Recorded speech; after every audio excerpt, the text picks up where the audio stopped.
The studio lights burned hot, casting a golden glow over the set of the Kelly Clarkson show. The audience buzzed with anticipation, their chatter a low hum as Kelly Clarkson strode out, her signature smile wide but her eyes sharp, scanning the crowd. She wore a tailored navy blazer, her blonde hair catching the light as she waved. The applause swelled, and she soaked it in, her energy infectious. But today wasn't just another episode. Tyler Perry, the media mogul whose name carried weight from Atlanta to Hollywood, was her guest. Known for his grit, his hustle, and his unapologetic storytelling, Perry was a force. The stage was set for something electric, but no one could have predicted how it would unravel. Kelly settled into her chair. The set designed to feel like a cozy living room, all soft creams and warm wood tones.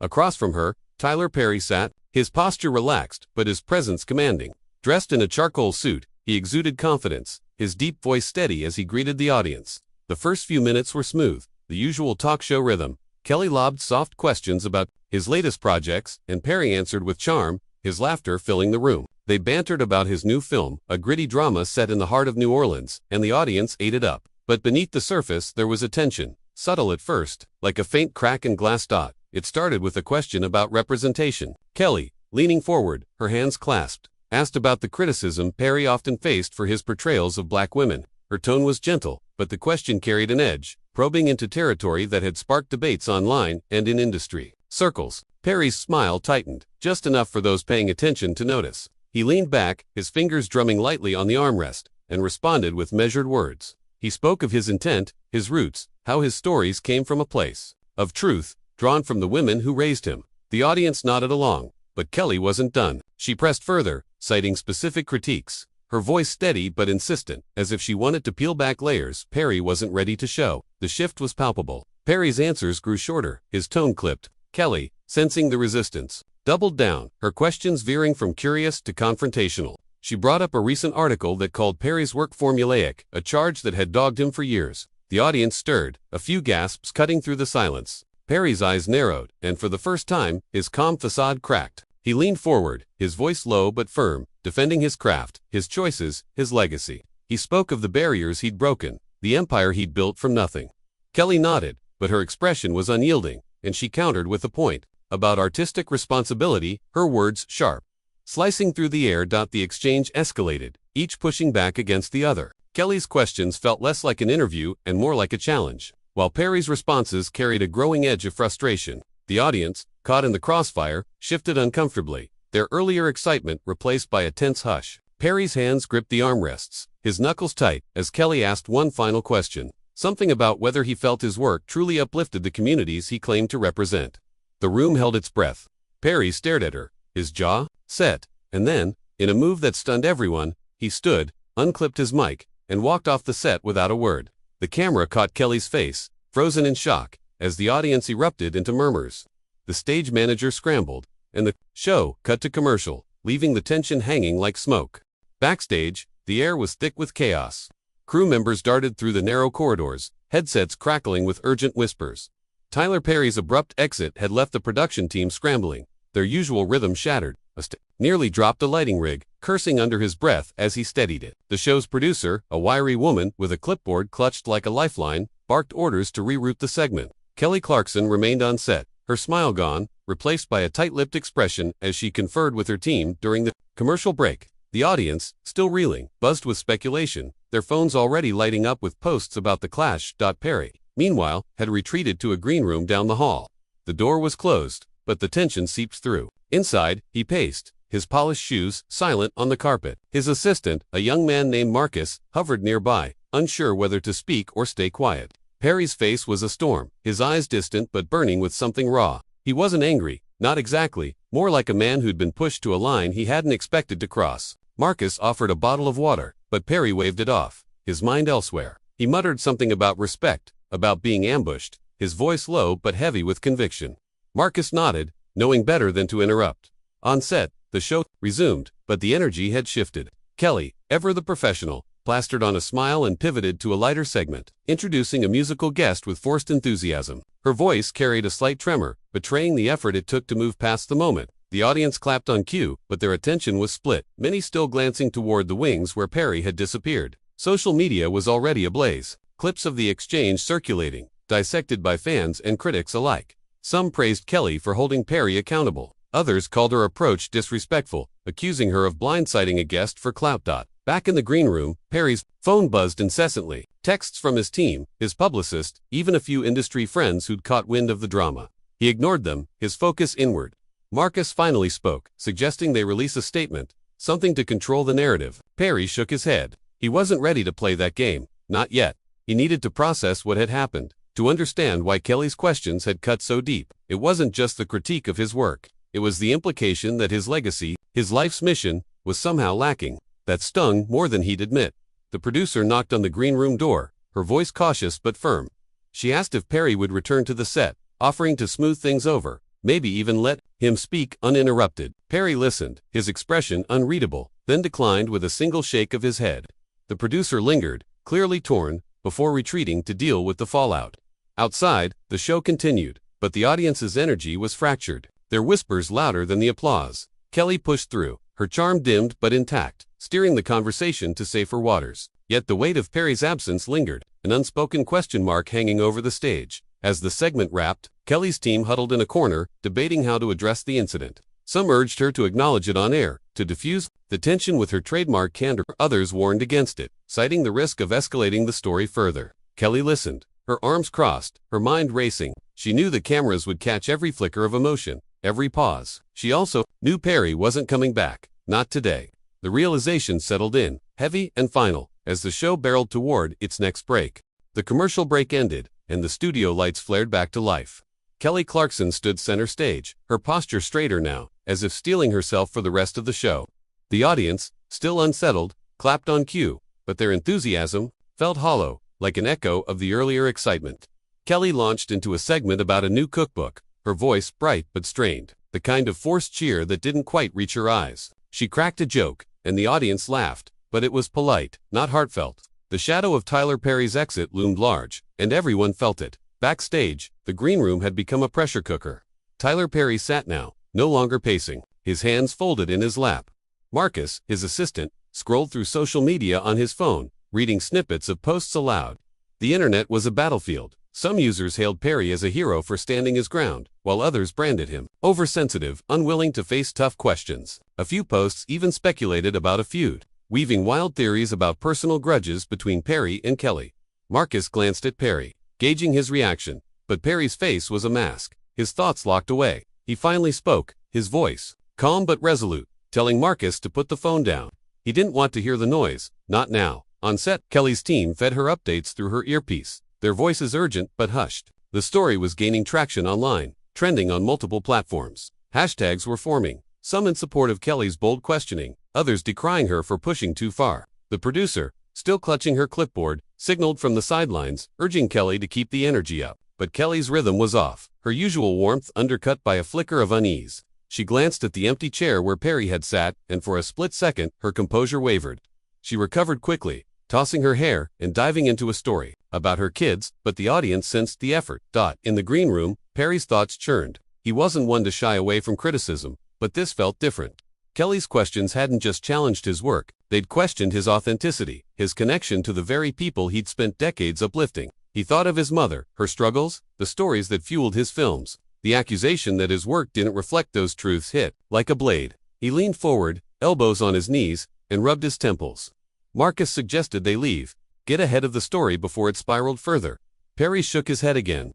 Leaving now felt like running, and he wasn't about to give anyone that satisfaction. Meanwhile, the show's final segment approached. Kelly's team had decided against addressing the walk-off directly, opting instead to let the episode wrap cleanly. But Kelly, ever intuitive, felt the weight of the moment as she introduced the closing act. A young singer with a soulful voice, she had lived a brief comment about respecting all perspectives, her tone soft but deliberate. The audience caught the subtext, and a few nodded, though others exchanged glances, unsure what to make of it. The singer took the stage, her performance, a temporary distraction, but the undercurrent of tension remained. As the show neared its end, Perry made a decision. He stood, straightened his suit, and told Marcus to call his driver. He wasn't returning to the set, but he wasn't ready to disappear either. He wanted to speak, but on his terms, not dictated by a studio or a trending topic. The green room door opened, and he stepped into the hallway, his presence drawing every eye. The crew froze, unsure what came next, as Perry moved toward the exit, his steps deliberate, his mind already racing toward what he'd do to reclaim the narrative. The studio's back exit swung open, and Tyler Perry stepped into the late afternoon light, the Los Angeles air warm against his skin. His driver, a quiet man named Victor, stood ready by a sleek black SUV, opening the door without a word. Perry slid inside, his face unreadable, as Marcus followed, clutching a tablet now flooded with notifications. The door shut with a soft thud, muffling the distant hum of the city. Inside the car, silence hung heavy, broken only by the faint buzz of Marcus's phone. Perry stared out the window, the studio shrinking in the rear view as they pulled away. His mind wasn't on the posts or the trending hashtags, but on what came next. How to turn this moment into something he controlled. Back at the studio, Kelly Clarkson wrapped the episode with her usual grace, thanking the audience and flashing a smile that masked the day's strain. As the cameras cut, she exhaled, her shoulders slumping. The crew bustled around her, dismantling the set, but Kelly lingered, her thoughts tangled. She hadn't meant to push Perry that far, but she also hadn't expected him to walk. Her team swarmed, offering reassurances, but their words felt hollow. The producer approached, suggesting a quick debrief, but Kelly waved her off. Needing space, she retreated to her dressing room, where she sat, staring at her reflection, replaying the exchange in her mind. Social media, meanwhile, was a wildfire. Clips of the clash had spread beyond the initial posts, now dissected on talk shows and blogs. Commentators weighed in, some praising Kelly's courage, others accusing her of overstepping. Perry's fans rallied, flooding platforms with defenses of his work, while critics seized the moment to rehash old grievances. The narrative was slipping out of both their hands, shaped by strangers with keyboards. Kelly's team monitored the storm, drafting a potential statement, but they hesitated. Anything they said now risked fanning the flames. In the SUV, Perry's phone lit up with a call from his publicist, a sharp-witted woman named Carla. She didn't sugarcoat things. The story was everywhere, and silence wasn't an option. She urged him to make a statement, something short, direct, to cut through the noise. Perry listened, his jaw tight, but agreed only to consider it. He wasn't ready to react, not when his emotions were still raw. Instead, he asked Marcus to pull up footage of the interview, wanting to see it with fresh eyes. The tablet screen flickered to life, and there it was, Kelly's probing questions. His own measured responses. The moment his patience snapped, watching himself stand and walk off, Perry felt a mix of pride and regret. He'd stood his ground, but at what cost? At the studio, Kelly's dressing room door stayed closed. She scrolled through her phone, skimming the posts, wincing at the harsher ones. A few messages from friends popped up, offering support, but also questions. Had she planned to go that hard? Was there bad blood? She ignored them, her mind on Perry. She respected him, always had, but she'd wanted to dig deeper, to have a real conversation. Maybe she'd misjudged the line. Her assistant knocked, handing her a coffee and a note from the producer. The network wanted a response by morning. Kelly nodded, but her focus was elsewhere, wondering what Perry was thinking, what he'd do next. The SUV slowed in traffic, and Perry leaned back, his mind clearer now. He told Marcus to set up a meeting with his team, not for a statement, but for something bigger. He'd built his career on telling stories, and this moment, messy as it was just another one. He'd reclaim it, not with a tweet or a press release, but with something that carried his voice, his truth. As the car moved toward his hotel, he began to sketch out a plan, his resolve hardening with every mile. The SUV pulled up to a sleek hotel in West Hollywood, its glass facade reflecting the fading sunlight. Tyler Perry stepped out, his posture deliberate, ignoring the curious glances from passers-by.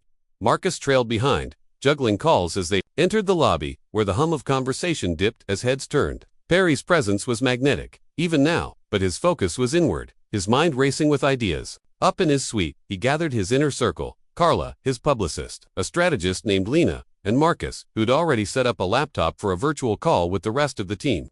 The room buzzed with purpose as they sat around a glass table, the city skyline sprawling beyond the windows. Carla spoke first, her voice clipped, laying out the optics. The story had grown legs, with outlets now speculating about Perry's temperament, Kelly's motives, even the state of their careers. Lena suggested a measured response, maybe a post emphasizing Perry's legacy, but Perry cut her off. He wasn't interested in damage control or playing defense. Instead, he pitched something bolder, a public conversation, not on someone else's stage, but his own. A live stream, maybe, or a short film, something raw, addressing the criticism head-on while telling his story. The team leaned in, intrigued, but cautious, as Perry sketched out his vision, his voice steady, conviction growing. Across town, Kelly Clarkson sat in her dressing room, the show long over, but its weight still heavy. The mirror reflected, a face tired but resolute. Her phone buzzed with a text from her manager, urging her to draft a statement, but Kelly wasn't ready. She'd seen the latest posts, the ones calling her out, others defending her. The noise was deafening, and she hated how it twisted the moment. She hadn't meant to ambush Perry. She'd wanted a real dialogue, something honest. Now, she wondered if she'd misread him, if her push for authenticity had come off as an attack. She scribbled notes on a pad, trying to find words that felt true, but nothing landed right. Back at the hotel, Perry's team was in motion. Marcus pulled up data on audience reach, while Lena mapped out platforms for Perry's response. Carla pushed for a quick turnaround, citing the news cycle's relentless pace. Perry listened, but his focus was on the message. He'd talk about his work, his roots, the women who shaped him, and why his stories mattered. He wanted it to feel personal, not polished. A direct line to those who'd watched the clash and judged him. The team debated logistics, from production to timing, as Perry stood by the window, the city lights blurring into streaks. He felt the weight of the moment but also its potential, a chance to redefine the narrative. Kelly, meanwhile, decided to act. She called her producer, suggesting they release a brief clip from the interview, unedited, to show the full context. The producer hesitated, worried it might escalate things, but Kelly insisted. She wanted transparency, even if it was messy. As her team prepped the footage, she sat back, her mind drifting to Perry. She respected his hustle, his empire, but she also stood by her questions. Still, she wondered if there was a way to bridge the gap, to talk it out, off camera. She jotted down a private message to Perry, unsure if she'd send it, her pen hovering over the page. In the hotel suite, Perry's plan took shape. The team settled on a live stream scheduled for the next evening, hosted on his own platform to avoid any filters. He'd speak directly, no script, just him and the truth. As the meeting wrapped, Perry felt a spark of clarity. This wasn't just about the clash, it was about everything he'd built, everything he stood for. He nodded to Marcus, who began coordinating with the production crew. The energy in the room, electric with purpose. Perry glanced at his phone, seeing a new message, but he set it aside, his focus locked on the path ahead. The next evening, Tyler Perry's hotel suite transformed into a makeshift studio. A single camera stood ready, its lens trained on a simple setup. Perry in a chair, the city skyline a muted backdrop through the window. No crew cluttered the space, just Marcus adjusting the lighting and Lena monitoring the live stream feed on a laptop.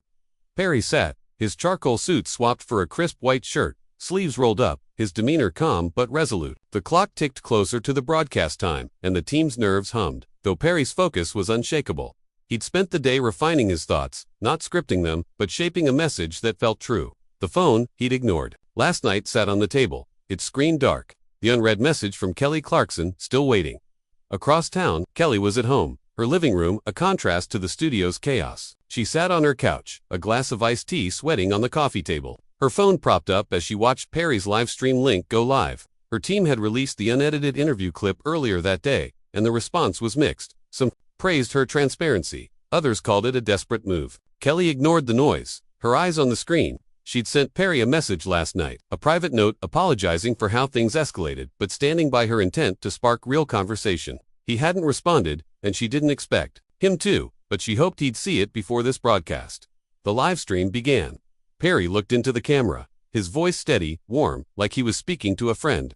He didn't mention Kelly by name, didn't dwell on the clash. Instead, he told his story. Growing up in New Orleans, watching his mother and aunts navigate a world that tried to break them, how their resilience shaped his films. He spoke of the criticism he'd faced, not shying away from it, but framing it against the lives he aimed to reflect. His words were raw, unpolished, carrying a weight that silenced the chatter in the comments section. Viewers, thousands strong, watched their reactions a mix of awe and reflection. Kelly listened, her expression softening. Perry's words weren't just a defense. They were a window into why he told the stories he did. She felt a pang of regret, not for her questions, but for how they'd landed. She typed a quick comment on the livestream anonymous among the flood, praising his honesty. She didn't expect him to see it, but it felt right. Her phone buzzed with texts from her team, urging her to respond publicly, but she stayed focused on Perry's voice, letting it sink in. In the hotel suite, Perry hit his stride. He spoke of accountability, of listening to critics but also trusting his own vision. He didn't apologize for walking off, but he acknowledged the moment, calling it human, a reaction to feeling misunderstood. The comments section exploded, some calling it powerful, others still skeptical, but the tide was shifting. Lena whispered to Marcus that the viewership was climbing, the engagement off the charts. Perry didn't notice, his focus locked on the camera, on the people he knew were watching. Some who'd doubted him, others who'd always believed. As the live stream ended, Perry leaned back, exhaling. Marcus and Lena exchanged looks, knowing they'd pulled off something big. Social media was already shifting. posts now focusing on Perry's message rather than the clash. Kelly, still on her couch, set her phone down, a small smile breaking through. She didn't know if they'd ever talk again, but she felt a resolve to keep pushing for real conversations, even if they were messy. Perry, across town, finally, checked his phone. Seeing Kelly's message, he didn't reply, but a flicker of respect crossed his face. The moment had passed, but its impact lingered, a story neither would forget.